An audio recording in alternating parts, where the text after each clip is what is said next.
In 2016, Instagram made a mistake, or at least, that's what everyone thought. Millions of people hated the new logo, memes exploded, articles mocked it, but what if that hate was expected? What if the gradient wasn't design, but strategy?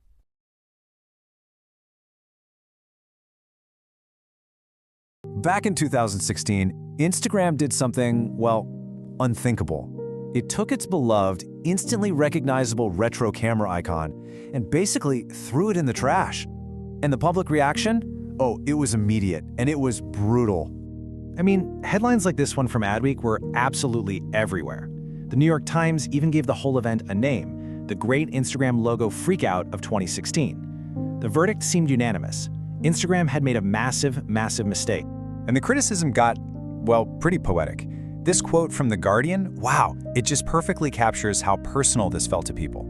That old logo wasn't just an icon on a screen. For many, it was an identity, and they felt like something they loved had been taken away. Okay, so that's the story we all remember. But what if it's wrong? What if this huge, controversial change wasn't a colossal blunder, but actually a calculated, strategic masterstroke that didn't just save the brand, but ended up changing the face of digital design? That's what we're going to dig into. So to really get why this redesign was such an earthquake, you have to transport yourself back in time. You have to remember the world that the original Instagram logo was born into. It was a completely different era of design. That era was ruled by a concept with a fancy name, skeuomorphism. It sounds complicated, but the idea was really simple. Make digital things look like their real-world counterparts to help us regular humans understand how to use them. You know, think of the old Notes app that looked exactly like a yellow legal pad, or the bookshelf in the old iBooks app.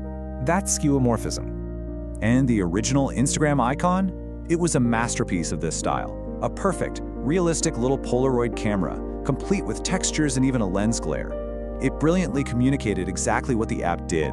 You took new digital photos and used vintage filters to make them look old and nostalgic. That camera was Instagram. But here's the catch. By 2016, the world had moved on.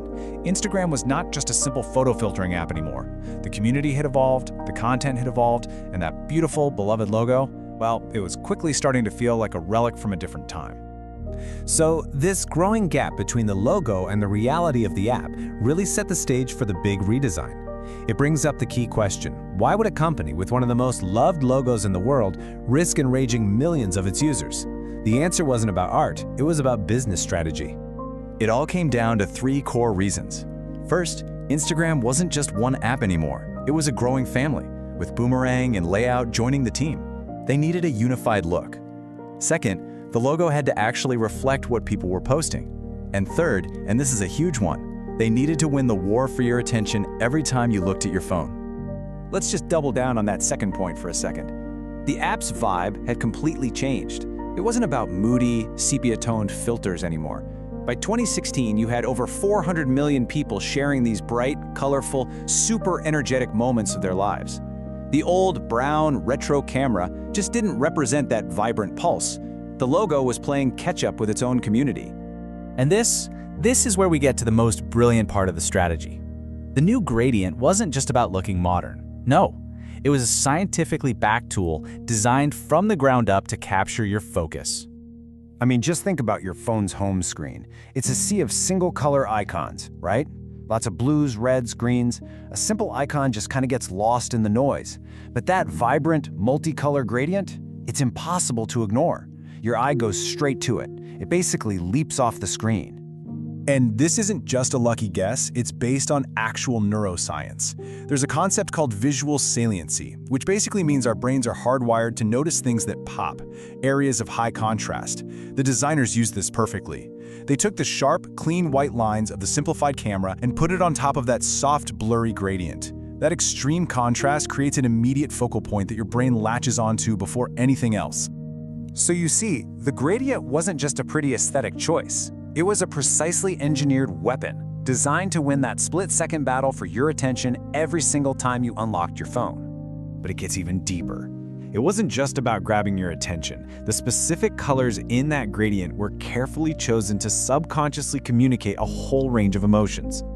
The gradient actually tells a story. It starts with the yellow and orange, which makes you feel energy and happiness. Then it flows into the red and pink, which triggers feelings of passion and excitement. And it finishes with purple, which is linked to creativity and mystery. It's an entire emotional journey packed into one tiny icon. And this is exactly why a gradient is so much more powerful than a single static color.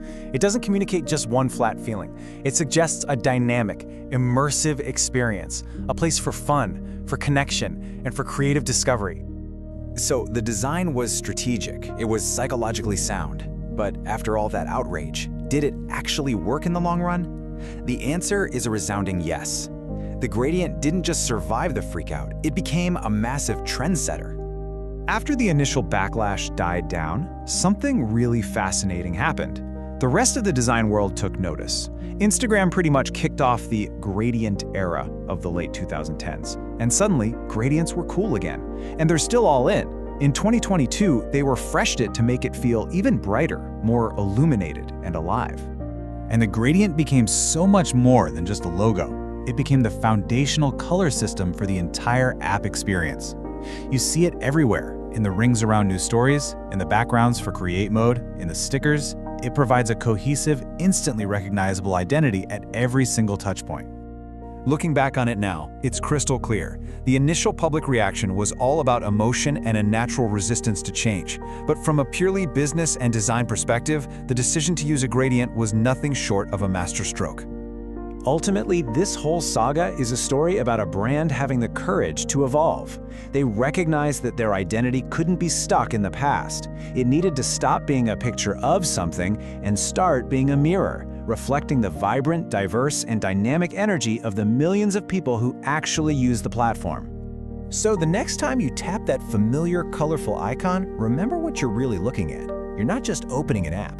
You're clicking on a carefully crafted symbol of community, a weapon for attention, and a powerful psychological trigger, all born from the controversy that once shook the entire internet.